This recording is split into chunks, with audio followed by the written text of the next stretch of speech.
Ahí en el corte estábamos conversando ya con nuestro próximo invitado, adelantando un poco la conversación que vamos a tener. Es el senador de la Democracia Cristiana, Iván Flores. Iván, buenas noches, gracias por estar aquí. Hola Matías, encantado.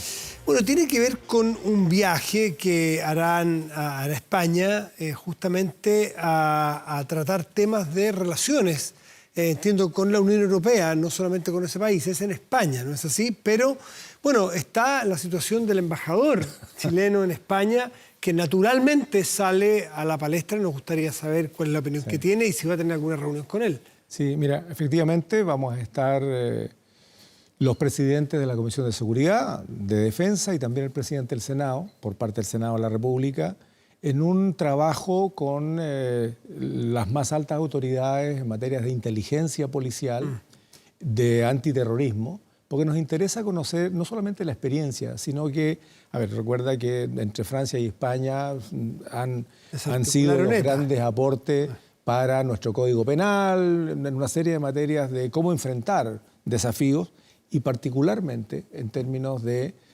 antiterrorismo y también de sistemas de inteligencia, que es muy complicado, justo cuando estábamos trabajando dos proyectos de ley. La ley antiterrorista, el proyecto es un proyecto de nuestra iniciativa, de Osandón, de Bodanovich, lo juntamos más el del gobierno y ahora está en la Cámara. Luego tenemos el Sistema Nacional de Inteligencia, que ha estado bastante enredado en la Cámara de Diputados, que esperemos que llegue a nuestra comisión pronto, o lo vamos a hacer en conjunto con Defensa. Estamos trabajando una serie de materias que nos hacen que lo que quedó pendiente en diciembre del año pasado, cuando estábamos trabajando sobre la modernización del acuerdo entre Chile y la Unión Europea, un acuerdo importantísimo. O sea, si ya el TPP-11 que fue debatido tenía algunos elementos de posibilidades de mejora en el mercado internacional de Chile, con 11 países, con la Comunidad Europea son 27 países y Chile tiene un sitio de privilegio. Yo fui en noviembre, trabajamos el tema agrícola con los españoles que presidían el Parlamento Europeo y luego lo que hicimos fue apurar el transitorio, que ya se firmó por Cancillería, estando nosotros allí en una fecha insospechada, porque se pensaba que se iba a firmar ahora, en el mes de abril o mayo, antes de las elecciones de los europarlamentarios, se anticipó.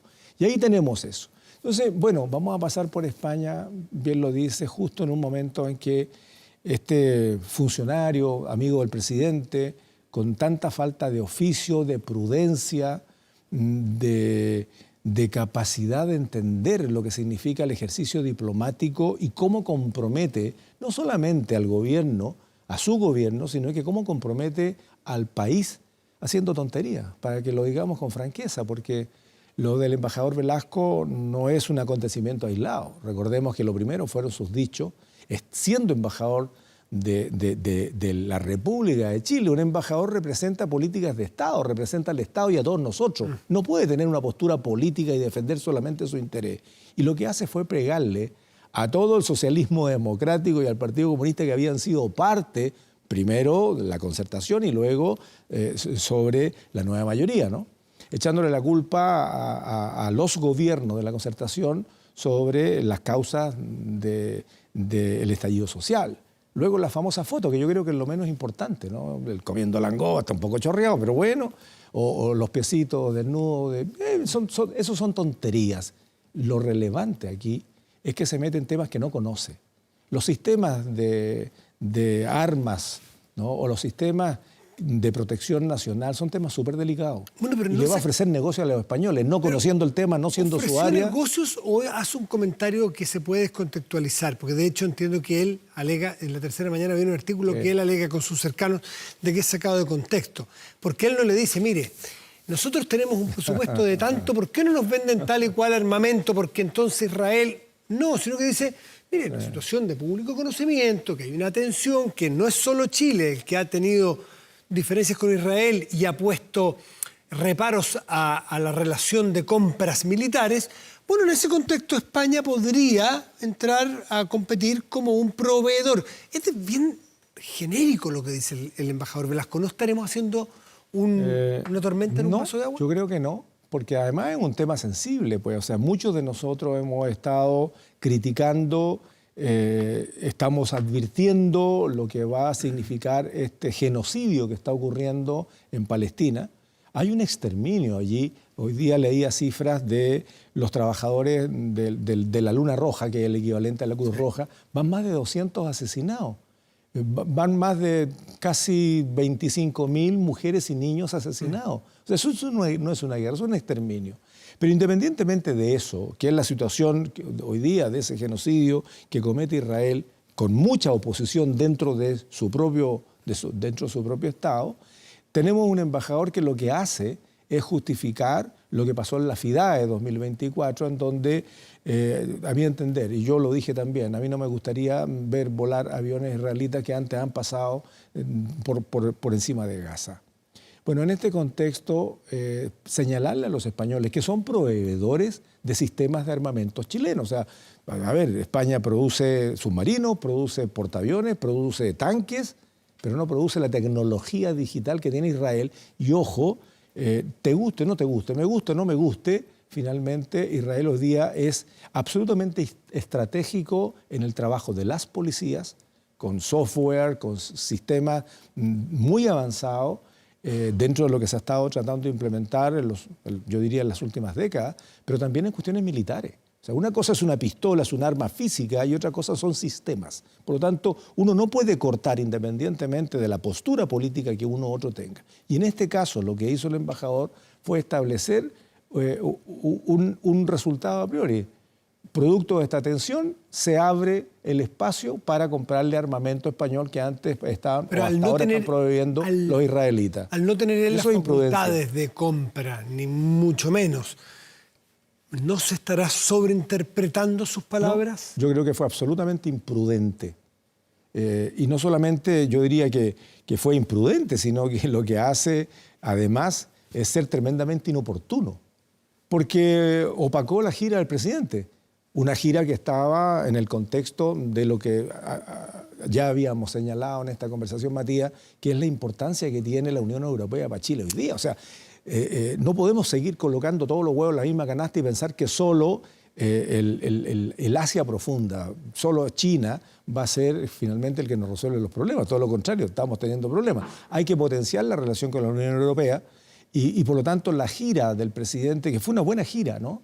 O sea, Francia, Alemania, Suecia, estar en esta búsqueda de acuerdo por la paz, colocarle sustento a la OTAN, siendo Chile un no miembro de la OTAN, pero es un apadrinado de la OTAN, y por lo tanto, para defender la libertad, la democracia, en fin, lo que se defiende después de la Segunda Guerra Mundial. Y en este contexto, entonces, que haya salido el embajador con esto, fue tremendamente inoportuno para la propia gira del presidente, pero además fue imprudente porque se mete en un tema que no conoce y establece un punto de oferta, porque en el fondo lo plantea así, ante una situación que ya de suyo venía siendo delicada entre el presidente Boric y en el mundo diplomático con la representación israelita y Estados Unidos, y hay un nexo allí. Entonces, en el idioma diplomático, Matías, yo creo que, y estaba escuchando parte de la entrevista con Heraldo, a propósito del argentino, el idioma es súper importante y las formas son muy importantes, los gestos son importantes. La diplomacia lo que trata de hacer es finalmente fortalecer los lazos de amistad, de cooperación. No se hace diplomacia para hacer la guerra, no se hace diplomacia para generar más tensión. Y le generó 2 incendios inmediatos al presidente, aparte de lo que había tenido con Kast, una gira exitosa que se pone resbalosa por esos acontecimientos.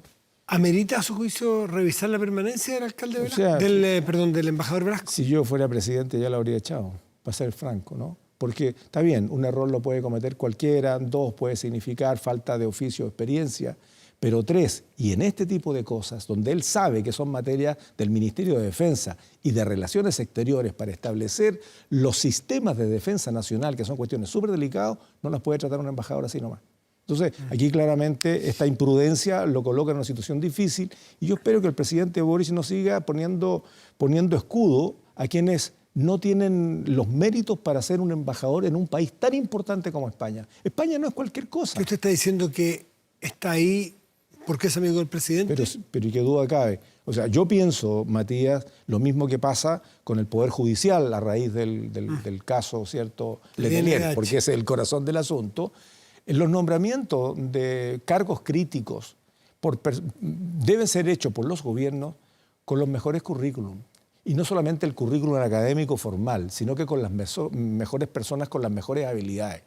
Yo creo que esta dicotomía que hay entre el nombramiento de embajadores de carrera, que tienen una formación profesional previa, que tienen una preparación en la Academia Diplomática de Chile, que los preparan para poder actuar en el mundo de las relaciones exteriores en representación del Estado, no de su partido político, de su sector o de su propia visión, sino que los preparan para otra cosa.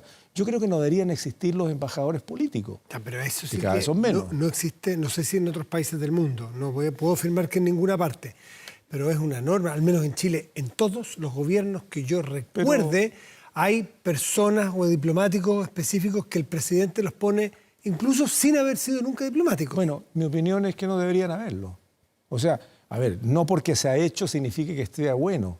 Se han nombrado los jueces, se han nombrado notarios, se han nombrado conservadores, siempre de una terna que, entre comillas, es concursable, que la Corte Suprema o la Corte lo propone al Ministerio de Justicia o resuelve.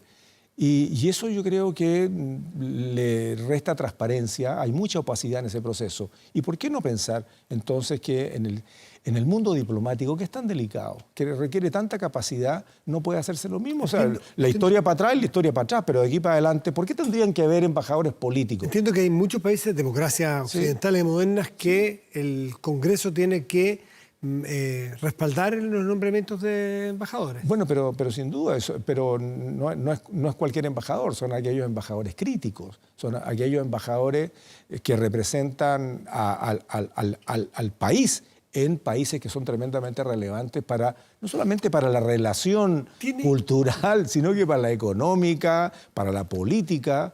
Entonces yo soy más inclinado a la transparencia, a la tecnocracia, más que al amiguismo, en todo orden de cosas. ¿Tiene alguna responsabilidad el canciller Van Claveren en lo que ha pasado con el embajador Velasco? ¿Ha sido lo diligente que usted esperaba en tomar una determinación sobre su continuidad o no? Honestamente, yo creo que conociendo al embajador Van Claveren, a nuestro canciller, no debe comulgar para nada ni con lo que ha dicho el embajador, ni tampoco con su procedimiento. Se percibe de sus palabras. No, o sea, Van Claveren es un embajador de carrera. Además, es un tipo maduro, prudente, es un experto en Europa. O sea, Van Claveren no es cualquier diplomático. Su vida la ha hecho construyendo estudios sobre la Revolución Europea. Yo creo que se le debe revolver el arma a Van Claveren cada vez que este embajador tiene un desatino, un desaguisado, ¿no? A fines de la semana pasada dijo que iba a pedir un informe. El informe, porque hemos leído, ya llegó a la Cancillería.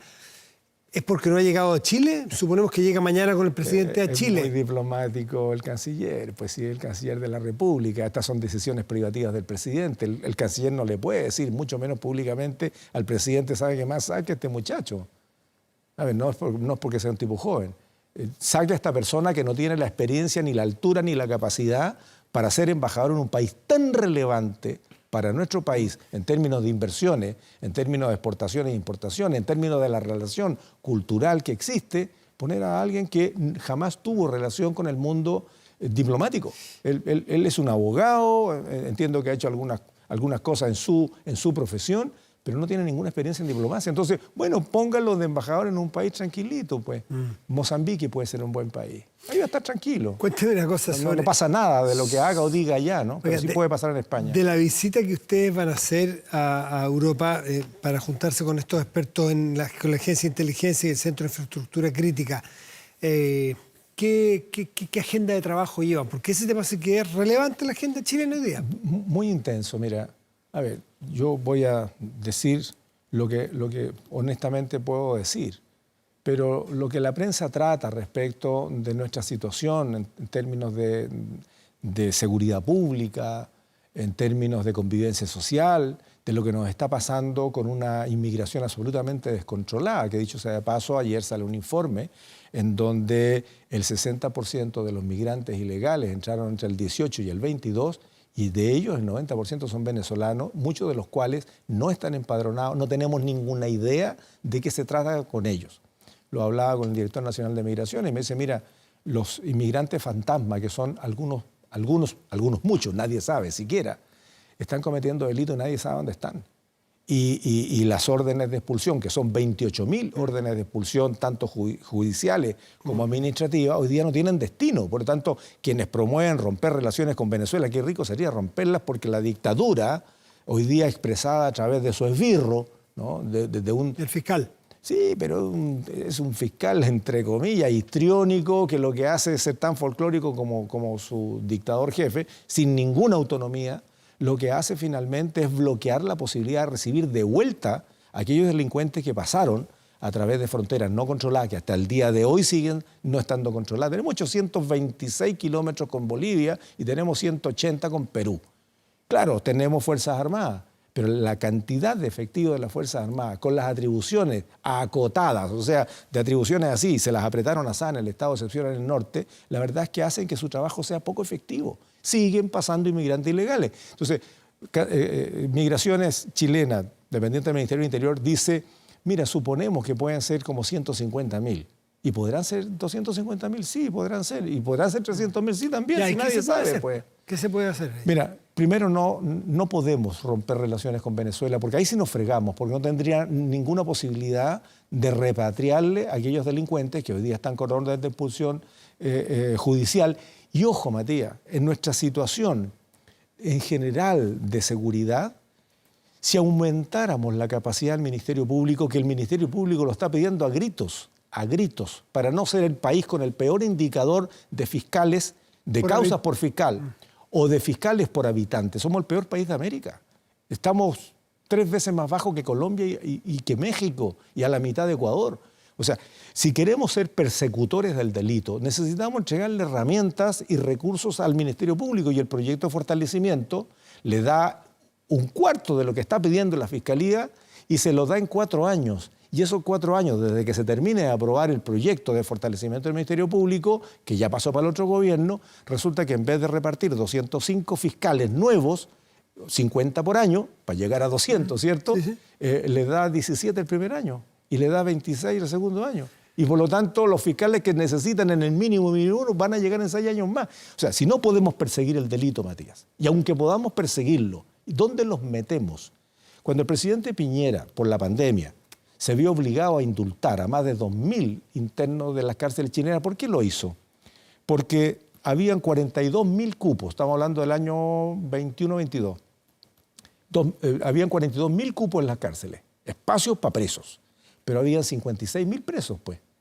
¿Sabe? Hoy día tenemos 1.000 cupos más, tenemos 43.000 cupos con 59.000 presos. El estallido que ocurre en la cárcel más segura de Chile, la cárcel de alta seguridad, donde los presos hicieron lo que quisieron adentro, ¿no?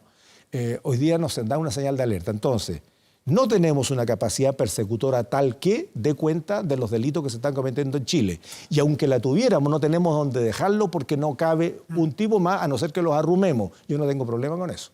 Si hay que apretar las cárceles, se apretarán las cárceles. O sea, me preocupa más lo que pasa con esos delincuentes afuera en la calle que lo que les pasa allá adentro, defendiendo los derechos fundamentales, todo lo que tú quieras, pero hay que apretar. O sea, ¿hasta cuándo vamos a seguir teniendo un sistema de balanceado donde los perseguimos y los mandamos a la cárcel? No hay posibilidad. Entonces, ¿qué van a hacer? Van a relativizar la prisión preventiva y los van a mandar de prisión nocturna y nunca más se ven porque nadie sabe quiénes son y se van a mandar a cambiar de la casa y no los encontramos. Bueno, todo eso, cuando uno empieza a juntar, Matías, no hay ninguna posibilidad, ninguna, de lograr mejores indicadores en seguridad, si no terminamos con la corrupción. Ojo, y esto no es teoría, hay teorías en esta materia. Pero si no terminamos con la corrupción, ojo, ¿cuántas fiscalías han detectado puntos de corrupción y liga con el crimen organizado? Aduanas, gendarmería, los gendarmes traficando armas, la mafia que hubo de este grupo de carabineros que le cobraba por protección a comerciantes. Bueno, esas semillas de corrupción hacen que finalmente las instituciones del Estado... Parte de eso es lo que se puede hacer o investigar con más fiscales y más firme fiscalía. Nos pilló el tiempo. Sobre este tema podríamos estar horas conversando. Oye, Iván Flores, senador de C, como siempre, gracias por estar aquí. Pues, sí. Estuve escuchando muy atentamente a nuestro amigo Heraldo Muñoz. ¿Sí? Es muy diplomático. Por suerte, los argentinos se pasaron 3 metros. ¿Cómo? Pues es re simple, pues. ¿Y si no se hubiesen pasado 3 metros? ¿No hubiese pasado nada? Estas construcciones están hechas exactamente enfrente del faro de Lito 1. Si no se hubiesen pasado los argentinos, habría reclamado a alguien. Pero si no habría problema si no se pasan en su territorio. No, pues vamos a la historia. 1881 se fija el tratado que establece que Chile es el dueño, que el Estrecho Magallanes es soberanía de Chile.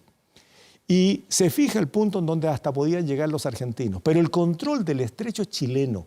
Y hoy día, en una situación extremadamente crítica, porque recordemos que el Canal de Panamá es lo que opaca al Estrecho Magallanes por la conexión de los dos océanos. Se construye el Canal de Panamá, funcionó fantástico hasta hace un par de años atrás porque no entraban los supercargadores de contenedores. Hacen el nuevo canal y hoy día el canal está con problemas porque no tiene agua, cambio climático. Todo el mundo está mirando el Estrecho Magallanes y se le ocurre a los argentinos construirlo en febrero y nadie dijo nada. En abril, ¿qué es lo que hace Milei? Milei lo que dice es anunciar en Argentina que se va a construir una base junto con Estados Unidos en Ushuaia, un tremendo puerto, una base naval gigantesca. Acto seguido, establece el interés nacional por la recuperación de los derechos antárticos, pero además sobre las Falklands, sobre las Malvinas. En abril del mismo año, el mismo mes, el batallón número 4, Infantería Marina, hace ejercicio en el Beagle, una zona tremendamente sensible para Chile y Argentina. Recordemos lo que nos pasó. Usted ve mar de fondo aquí. O sea, no, mira, en esto, Matías, no hay que ser alarmista, pero tampoco iluso. Yo quiero ser súper responsable en esto. ¿Por qué? Porque si el tratado se firmó en 1881, recordemos que la primera mitad del siglo XX, a principios de 1900, ya habían algunas personas que establecían que el estrecho debía ser de administración compartida. ¿Para qué? Para tener el control sobre el tráfico. Y le instalan esta cuestión en donde por error, creo yo, instalaron estos paneles porque si no Chile no habría hecho nada. O sea, recién ahora que estamos en junio, vienen a advertir algo que ocurrió en febrero. Entonces la pregunta es, ¿el farero seguro que avisó a su gobernador marítimo? El gobernador marítimo a la Autoridad Marítima de Magallanes y a la Directemar. ¿Supo el gobierno cuándo? Es parte de lo que ustedes tendrán como senador de la República, me imagino, averiguar, llamar, en esto consultar. No hay espacio para jugarretas, Matías, tampoco para amenazas así brutales. Pero ¿sabes qué? Yo no creo que sea casual. Milei hace rato que está advirtiendo cosas raras. Senador de la ADC, gracias por estar aquí esta noche. Encantado. Esté muy bien.